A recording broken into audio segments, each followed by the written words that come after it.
ఇక్కడ చూడండి, do, eat, go, read, by. ఇవన్నీ ఏంటి? క్రియలు. మనం మరి క్రియలు నేర్చుకున్నామా? నేర్చుకున్నాం. గుర్తుంది కదా? మనం 5000 క్రియలు నేర్చుకున్నామండి. అందులో వెర్బ్ యొక్క మొదటి రూపం మాత్రమే వాడాల్సి ఉంటుంది. గుర్తుపెట్టుకోండి ఈ కాన్సెప్ట్ కి. ఓకే, ఒకసారి తెలుగు చూడండి. డూ అంటే చేయుట, ఈట్ తినుట, గో వెళ్ళుట, రీడ్ చదువుట, బై కొనుట. అవునా? ఇప్పుడు ఈ వెర్బ్ యొక్క మొదటి రూపం అయినటువంటి ఈ క్రియలను వాటి ముందు స్థానంలో టు అనే చేర్చండి. అంటే డూ అనే వెర్బ్ కి దాని ముందు టు చేర్చండి. అప్పుడు ఏమవుతుంది? To do. ఈట్ అనే క్రియకు దాని ముందు టు చేర్చండి. అప్పుడు ఎలా మారుతుంది? ఈట్ కాస్త టు ఈట్. అలానే గో, టు చేస్తే టు గో. రీడ్, టు చేర్చండి, టు రీడ్. బై, టు చేర్చండి, టు బై. ఇప్పుడు ఒకసారి తెలుగు చూడండి. టు డూ అంటే చేయుటకు, టు ఈట్ తినుటకు, టు గో వెళ్ళుటకు, టు రీడ్ చదువుటకు, టు బై కొనుటకు. చూసారా?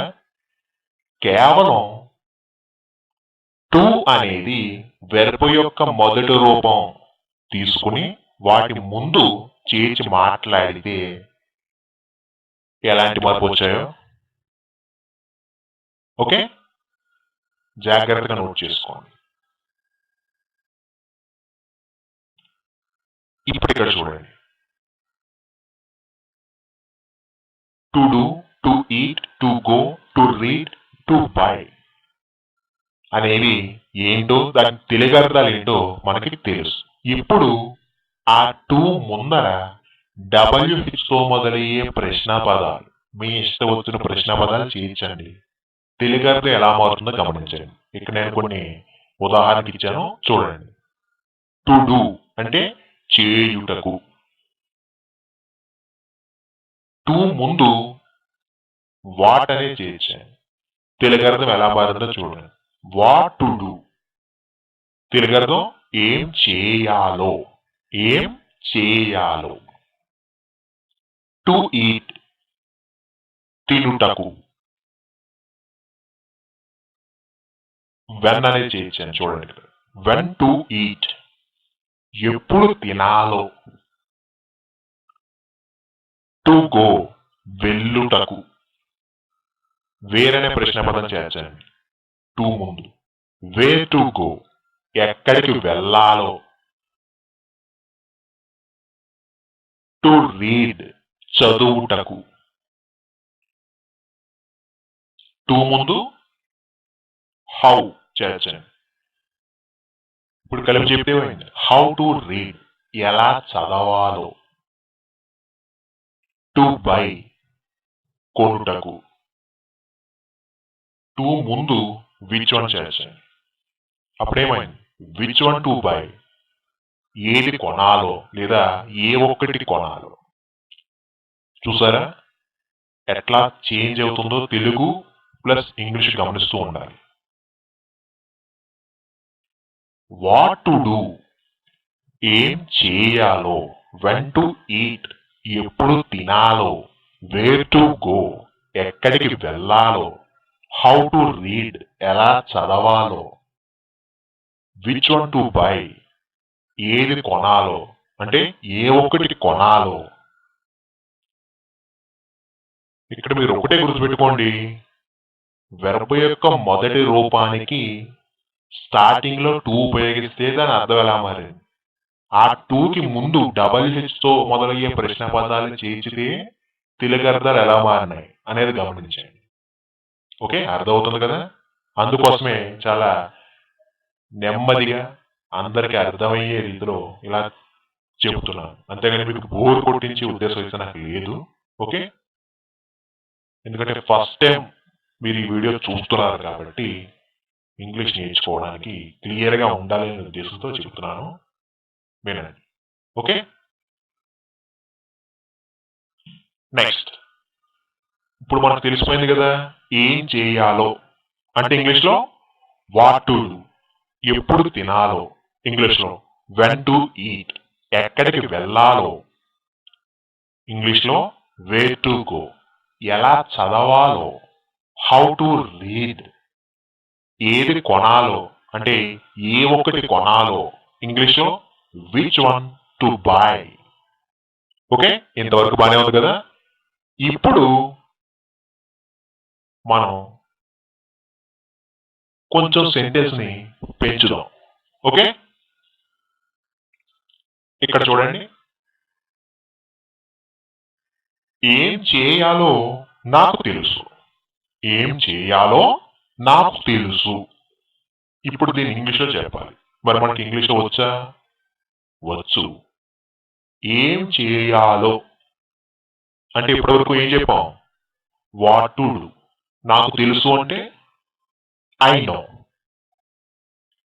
తెలుగుకి ఇంగ్లీష్ రివర్స్ అని చెప్పాం కదా, కాబట్టి నాకు తెలుసు అనేదేమో ఇంగ్లీష్లో స్టార్టింగ్ లో చెప్పాలి, ఏం చేయాలో అనేది దాని తర్వాత ఉపయోగించాలి. చూడండి, ఏం చేయాలో నాకు తెలుసు అంటే I know what to do. ఏం చేయాలో నాకు తెలుసు, I know what to do. ఎలా తినాలో నాకు తెలియదు, ఎలా తినాలో నాకు తెలియదు. ఇంగ్లీష్లో I don't know how to eat, I don't know how to eat. ఎక్కడికి వెళ్ళాలో నాకు చెప్పు, ఎక్కడికి వెళ్ళాలో నాకు చెప్పు. ఇంగ్లీష్లో tell me wear to go, tell me wear to go. ఎప్పుడు చదవాలో నాకు తెలీదా, ఎప్పుడు చదవాలో నాకు తెలీదా. ఇంగ్లీష్లో don't I know when to read, don't I know when to read. ఏది కొనాలో చూడు లేదా ఏ ఒక్కటి కొనాలో చూడు. ఇంగ్లీష్లో see which one to buy, see which one to buy. Okay, చూసారు కదా. ఇలా మీరు ఎంత పెద్ద వాక్యం అయినా సరే పెంచుకుంటూ వెళ్ళచ్చు, కానీ కాన్సెప్ట్ మాత్రం మర్చిపోకూడదు, ఆ టెక్నిక్ అనేది మర్చిపోకూడదు. సరే, మీకు ఇంకా కొంచెం సెంటెన్స్ పెంచి మాట్లాడితే ఎలా ఉంటాయి అనేది చూపిస్తాను. రెడీనా? అయితే మీరు కూడా గుర్తుపెట్టుకోండి, ఒక వాక్యంలో టు అనేది ఒక్కసారి కంటే ఎక్కువగా కూడా రావచ్చు. అంటే ఒక సెంటెన్స్ లో టు అనేది ఒకటే ఉండదండి, రెండు ఉండొచ్చు, మూడు ఉండొచ్చు. అది మీరు ఉపయోగించే అంటే మీరు చెప్పే తెలుగు వాక్యాన్ని బట్టి ఉంటుంది. మీకు అర్థమవుతుందా? ఇక్కడ నేను అటువంటి ఉదాహరణలు మీకు చూపించబోతున్నాను, ఎందుకంటే నేను ఈ టైపు మీకు చెప్పి వదిలేసాను అనుకోండి, మీతో ఎవరైనా సరే వేరొక వాక్యం మాట్లాడితే అరే మనం ఇది ప్రాక్టీస్ చేయలేదే అని మీరు అనుకోకూడదు. ఓకే, చూడండి, ఎక్కడికి వెళ్ళాలో తెలుసుకోవటం ముఖ్యం, ఎక్కడికి వెళ్ళాలో తెలుసుకోవటం ముఖ్యం. ఒక్కసారి మీరు తెలుగు గమనించండి, ఇందులో మీరు ఏదైనా కొత్తగా నేర్చుకునేది ఏదైనా ఉందా? ఏమీ లేదు. కానీ మనకి ఎక్కడ కన్ఫ్యూజ్ అవుతుంది, ఆ పదాలను మార్చేటప్పుడు, ఇంగ్లీష్లోకి మార్చేటప్పుడు ఏది ముందు పెట్టాలి, ఏది తర్వాత పెట్టాలి. అవునా? ఒకటే గుర్తుపెట్టుకోండి, ఇక్కడ ఎక్కడికి వెళ్ళాలో తెలుసుకోవడం ముఖ్యం. ఓకే, ఇటువంటి వాక్యాలకి వాక్యం లాస్ట్ నుంచి సెకండ్ వన్ గుర్తుపెట్టుకోవాలి. తెలుసుకోవడం అని ఉంది కదా, దాన్ని ముందుగా మాట్లాడదు ఇంగ్లీష్లో. ఆ తర్వాత ఎక్కడికి వెళ్ళాలో అనే స్టెప్ వేయాలి. లాస్ట్ లో ముఖ్యం అనేది యాడ్ చేయాలి. చూడండి, ఎక్కడికి వెళ్ళాలో తెలుసుకోవడం ముఖ్యం అంటే to know where to go is important. ఎక్కడికి వెళ్ళాలో తెలుసుకోవడం అంటే ఇంగ్లీష్ లో to know where to go. మరి తెలుగులో ముఖ్యం అన్నాం కాబట్టి ఈజ్ ఇంపార్టెంట్. ఎక్కడికి వెళ్ళాలో తెలుసుకోవటం ముఖ్యం అంటే ఇంగ్లీష్ లో to know where to go is important. ఇక్కడ ఈజ్ ఎందుకు వచ్చింది చూడండి. అసలు తెలుగు వాక్యం ఎలా ఉంది అంటే ఎక్కడికి వెళ్ళాలో తెలుసుకోవటం ముఖ్యమై ఉంటుంది అని అర్థం. కానీ అంత స్పష్టంగా అలాంటి వాక్యాలు మనం మాట్లాడడం లేదు. కానీ ఇంగ్లీష్లో చెప్పేటప్పుడు ఖచ్చితంగా చెప్పాలి. తెలుగులో మాట్లాడినా మాట్లాడకపోయినా ఇంగ్లీష్లో వాక్యాన్ని ఫ్రేమ్ చేసేటప్పుడు ఉంటుంది, ఉంటారు, ఉంటారు, ఉంటాము ఇలాంటివి చెప్పాలి. ఓకే, నెక్స్ట్ ఎలా చేయాలో తెలుసుకోవటం ముఖ్యం. ఎలా చేయాలో తెలుసుకోవటం ముఖ్యం. To know how to do is important. To know how to do is important. ఎందుకు తెలుసుకోవాలో అన్నది తెలుసుకోవడం ముఖ్యం. ఎందుకు తెలుసుకోవాలో అన్నది తెలుసుకోవడం ముఖ్యం. ఇంగ్లీష్లో to know why to know is important. To know why to know is important. Okay, గమనిస్తున్నారు కదా. ఇలా మీ ఇష్టం అండి, మీకు నచ్చిన ఎంత పెద్ద వాక్యమైన ఈ టైప్ తీసుకోండి, మాట్లాడండి. అందులో కాకపోతే మనం చెబుతున్న టెక్నిక్స్ అనేది మీరు కరెక్ట్గా అప్లై చేస్తున్నారా లేదా అనేది దృష్టిలో పెట్టుకోండి. ఓకే,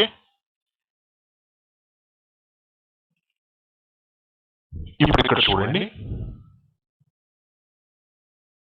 ఇప్పటి వరకు మనం పాజిటివ్ మాత్రమే నేర్చుకున్నాం. మరి నెగిటివ్ మాట్లాడాల్సి అదే ఇక్కడ చూడండి. టు డూ చేయుటకు, టు ఈట్ తినుటకు, టు గో వెళ్ళుటకు, టు రీడ్ చదువుటకు, టు బై కొనుటకు. మనకు తెలుసు ఇవన్నీ కూడా, అవునా? ఇప్పుడు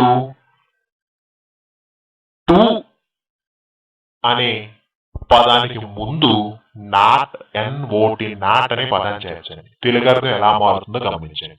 అంటే టు డూ కాస్త నాట్ టు డూ అవుతుంది అప్పుడు, అవునా? అంటే నాట్ టు డూ అంటే తెలుగు అర్థం చేయకూడదు.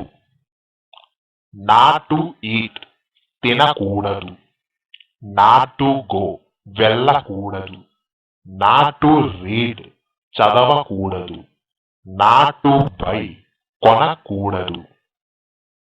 గమనిస్తున్నారా? To do, to eat, to go, to read, to buy అనేవన్నీ పాజిటివ్. వాటిని నెగిటివ్ లో కన్వర్ట్ చేయాలి అంటే టు ముందర నాట్ అనేది చేర్చండి. ఓకే, కాన్సెప్ట్ అర్థమైంది కదమ్మా? రైట్.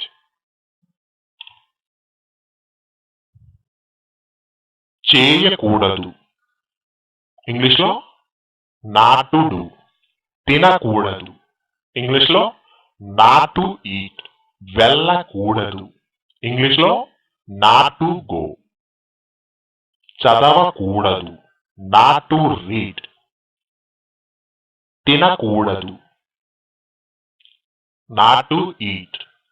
కొనకూడదు not to buy. ఇవి వచ్చినట్టే కదా.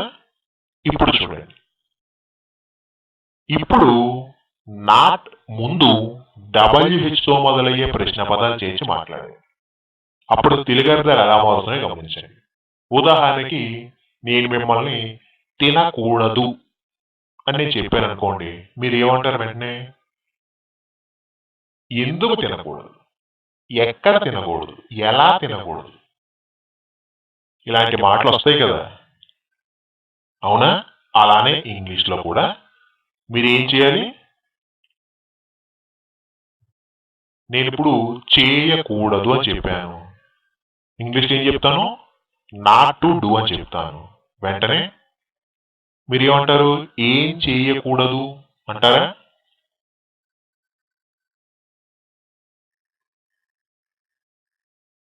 అందుకోసమే మీరు చేయాల్సింది ఏంటంటే not to do, not to eat, not to go, not to read, not to by అనే పదాల ముందు WHతో మొదలయ్యే ప్రశ్న పదాలు చేర్చండి.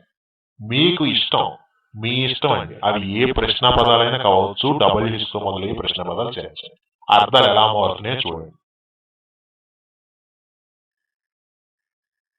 ఏం చేయకూడదు,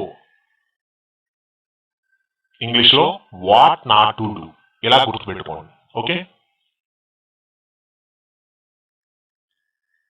ఎలా తినకూడదు, హౌ నాట్ టు ఈట్, ఎక్కడికి వెళ్ళకూడదు, వేర్ నాట్ టు గో, ఎందుకు చదవకూడదు, వై నాట్ టు రీడ్, ఎలా కొనకూడదు, హౌ నాట్ టు బై. మీకు అర్థమవుతుందా కాన్సెప్ట్?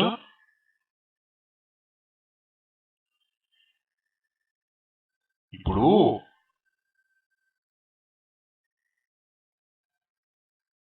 చేయకూడదు అని నేను మీకు చెప్పినప్పుడు మీరు వెంటనే ఎందుకు చేయకూడదు, ఏం చేయకూడదు, ఎలా చేయకూడదు అని ప్రశ్నిస్తారు నన్ను, అవునా?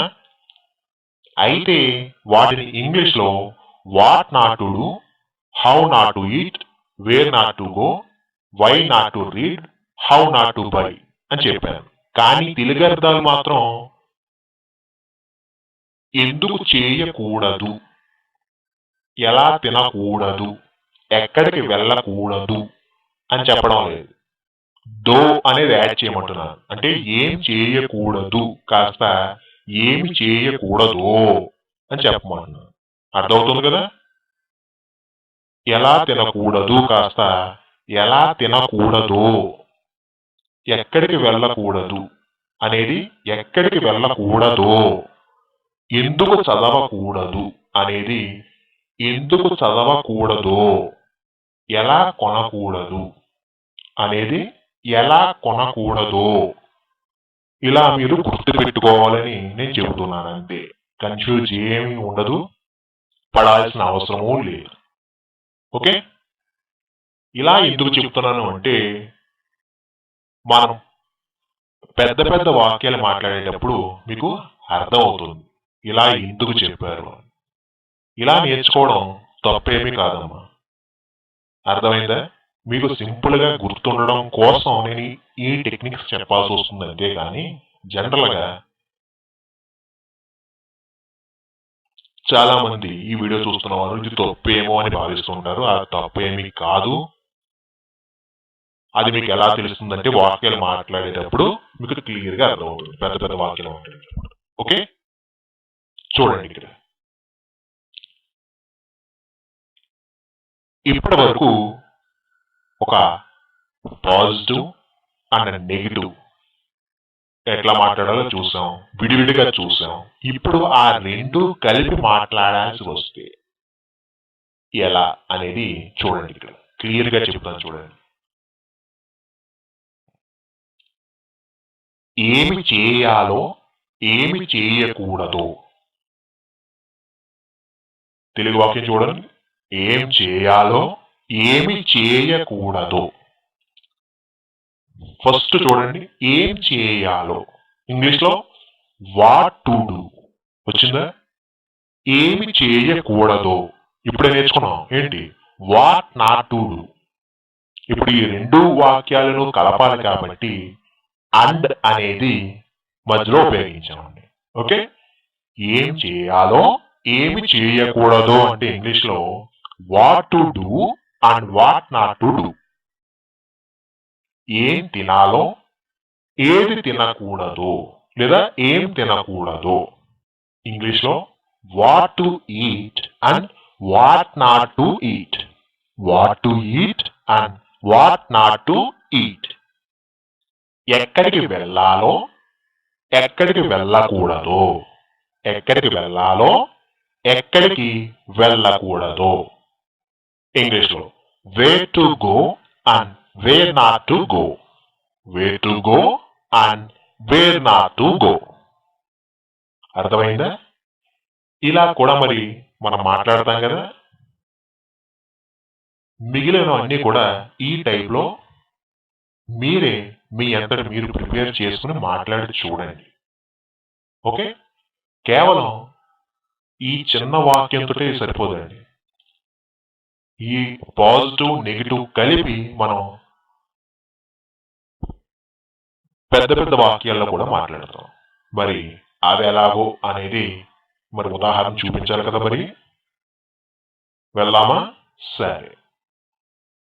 ఏం చేయాలో ఏం చేయకూడదో ప్రతి ఒక్కరూ తప్పక తెలుసుకోవాలి. ఏం చేయాలో ఏమి చేయకూడదో ప్రతి ఒక్కరూ తప్పక తెలుసుకోవాలి. ఇంగ్లీష్ లో everyone must know what to do and what not to do. Everyone must know what to do and what not to do.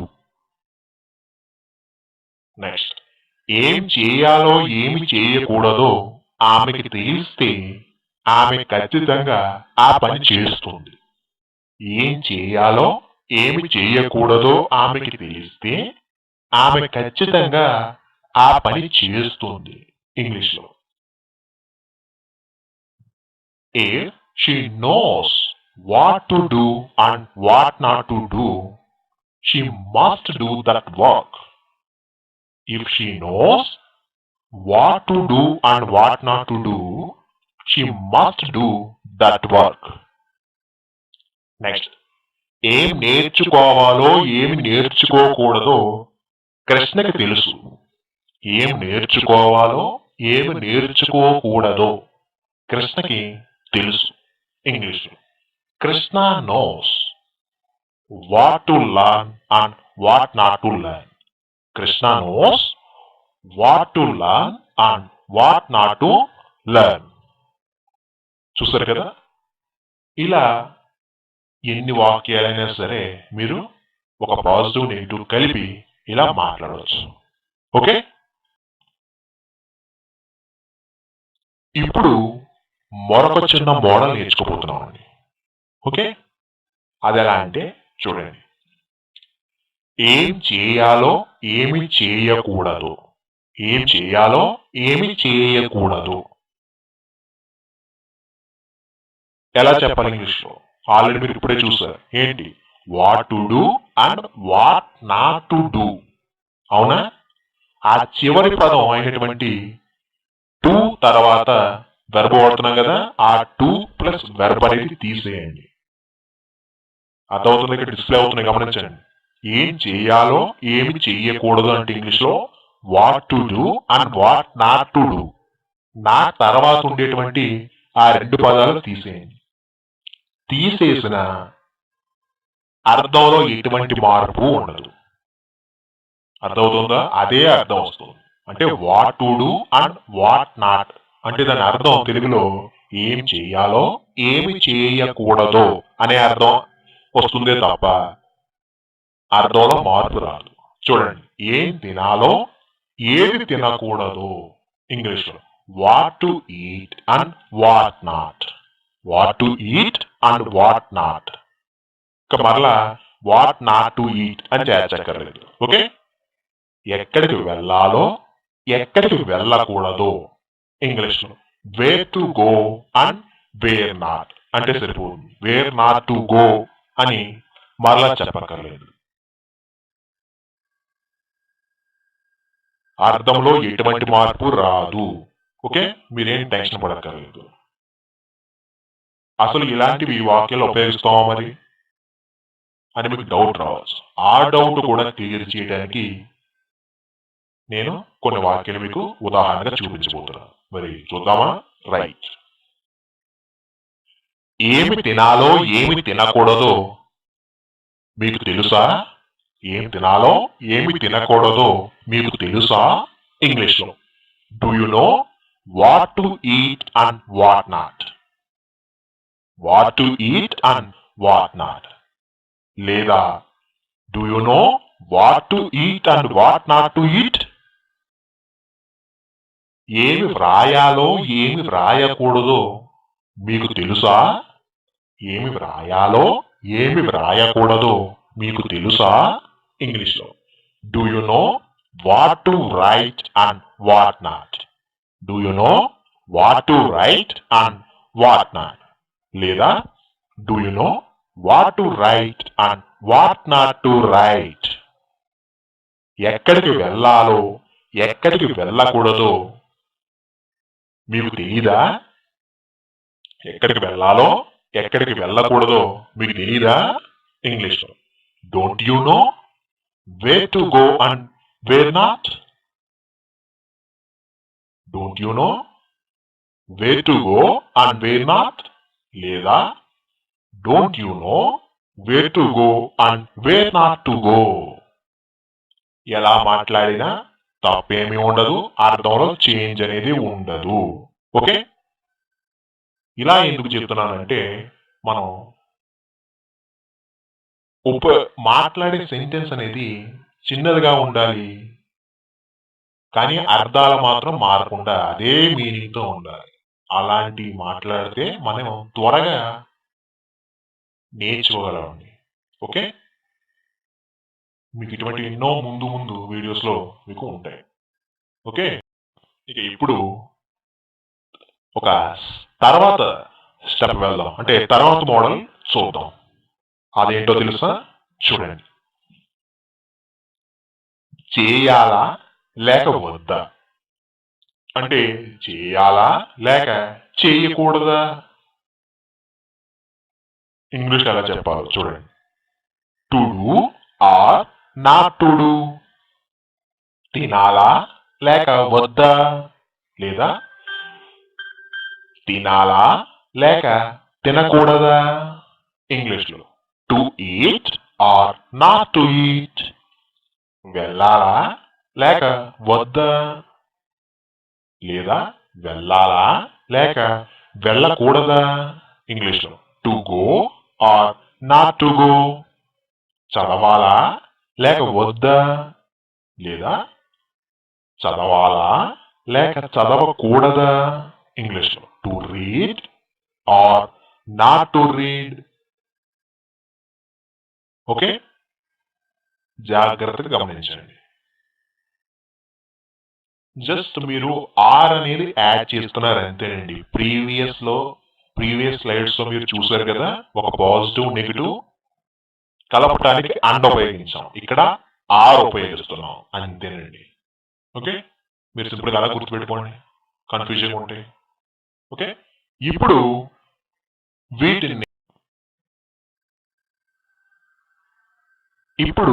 మనం వీటిని వాక్యాలలో ఉపయోగిస్తే ఎలా మాట్లాడాలి, ఎలా ఉపయోగించాలి అసలు అనేది ఇప్పుడు చూద్దాం. రెడీ? ఓకే. మాట్లాడాలా లేక వద్దా అనేది నేను ఆలోచిస్తున్నాను. మాట్లాడాలా లేక వద్దా అనేది నేను ఆలోచిస్తున్నాను. ఇంగ్లీష్లో మాట్లాడాలా లేక వద్దా అనేది ఇంగ్లీష్ ఎలా చెప్పాలో ఇప్పుడే చూసాం. ఎలాగా? To talk or not to talk అనేది అంటే అదే ఆలోచిస్తున్నాను అని అర్థం అక్కడ. అంటే ఇంగ్లీష్లో దిస్ ఈజ్ వాట్, నేను ఆలోచిస్తున్నాను, ఐఆమ్ థింకింగ్. కలిపి చెప్పండి. మాట్లాడాలా లేక వద్దా అనేది నేను ఆలోచిస్తున్నాను అంటే ఇంగ్లీష్లో to talk or not to talk, this is what I am thinking. ఇక్కడ మీకు తెలియని పదం వచ్చింది. ఏంటి? This is what. మరి దీన్ని ఎలా తెలుసుకోవాలి, ఎలా నేర్చుకోవాలి, మేము ఇంతవరకు చూడలేదే అని దాని గురించి ఆలోచించవద్దు. ఓకే?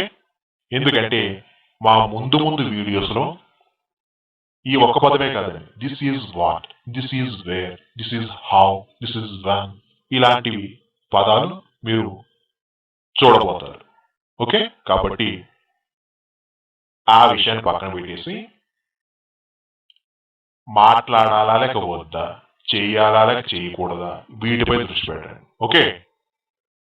మాట్లాడాలా లేక వద్దా అనేది నేను ఆలోచిస్తున్నాను అంటే ఇంగ్లీష్లో to talk or not to talk, this is what I am thinking.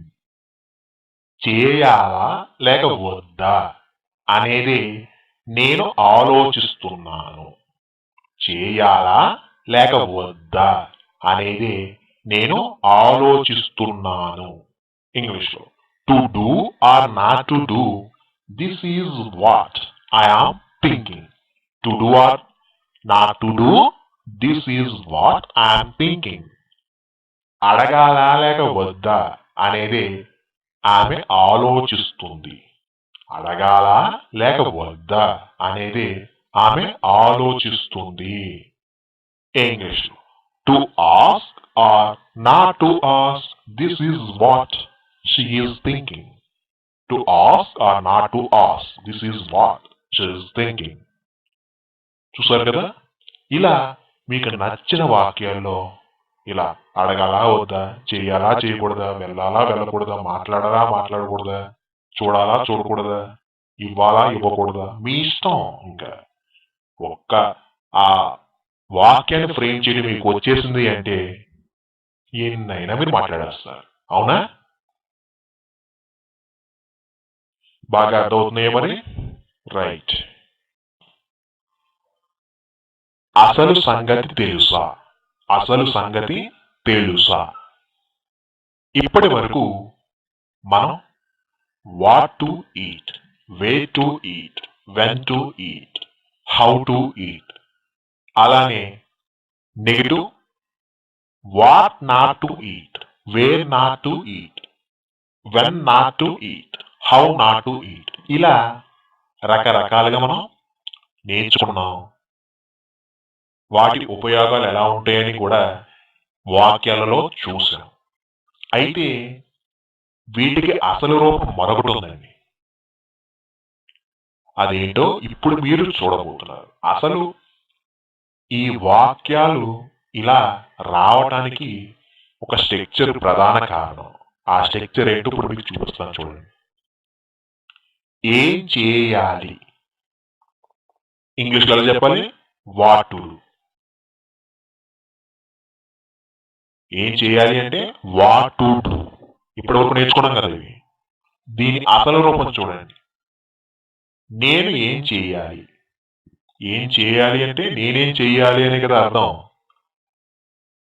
అదేంటి అనుకుంటున్నారా? అవునండి, ఇప్పుడు నేను మీరు మాట్లాడుకుంటున్నారు. నేను మీ దగ్గరికి వచ్చి ఏం చెయ్యాలి అని అడిగాను అనుకోండి, నేను ఏమి చేయాలి అనే కదా అర్థం. అవునా?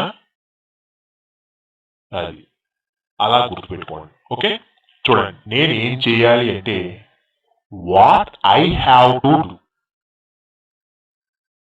నేనేం చేయాలి అంటే what I have to do. దీన్నే మనం షార్ట్కట్ లో what to do, what not to do ఇలా మాట్లాడేస్తున్నాం.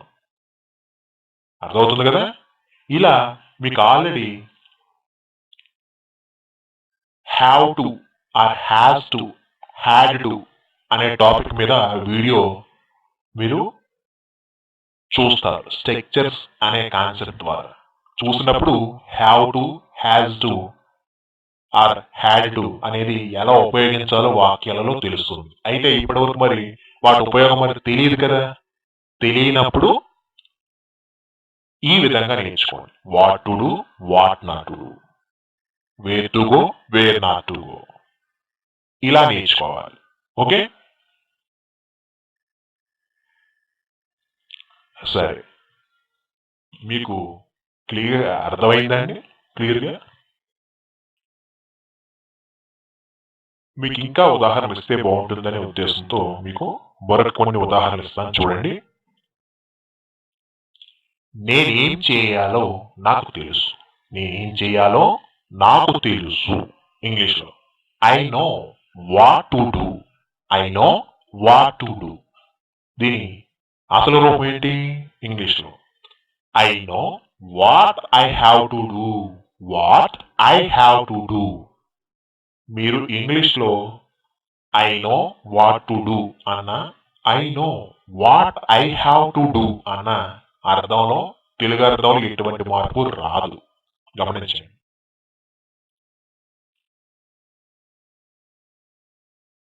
నువ్వు ఏం చేయాలో నీకు తెలుసు లేదా మీరేం చేయాలో మీకు తెలుసు. ఇంగ్లీష్లో you know what to do. You know what to do. అదే అసలు స్ట్రక్చర్ చూస్తే you know what you have to do. You know what you have to do. అతనేం చేయాలో అతనికి తెలుసు. అతనేం చేయాలో అతనికి తెలుసు. ఇంగ్లీష్లో he knows what to do. He knows what to do. అసలు స్ట్రక్చర్ చూడండి. He knows what he has to do. What he has to do. Okay, చూసారు కదా? అయితే మీకు ఒక్కటే గుర్తుపెట్టుకోండి, మీరు ఇక్కడ మీకు అసలు have to, has to, had to అనే స్ట్రక్చర్స్ ఎంతవరకు మీకు తెలియదు, అవునా? అవి తెలియకముందే మీరు ఈ వీడియో చూస్తున్నారు కాబట్టి మీరు సింపుల్గా గుర్తుపెట్టుకుని మాట్లాడే ఉద్దేశం మీకు రావాలనే ఉద్దేశంతో ఈ టైప్ వాక్యాలు మీకు చెప్పడం జరిగింది. ఓకే, ఆ తర్వాత ఇవి తప్పని కాదండో. ఆ తర్వాత have to, has to, had to గురించి తెలుసుకున్నప్పుడు ఇంకా క్లియర్గా మీకు అర్థమవుతుంది. ఓకే.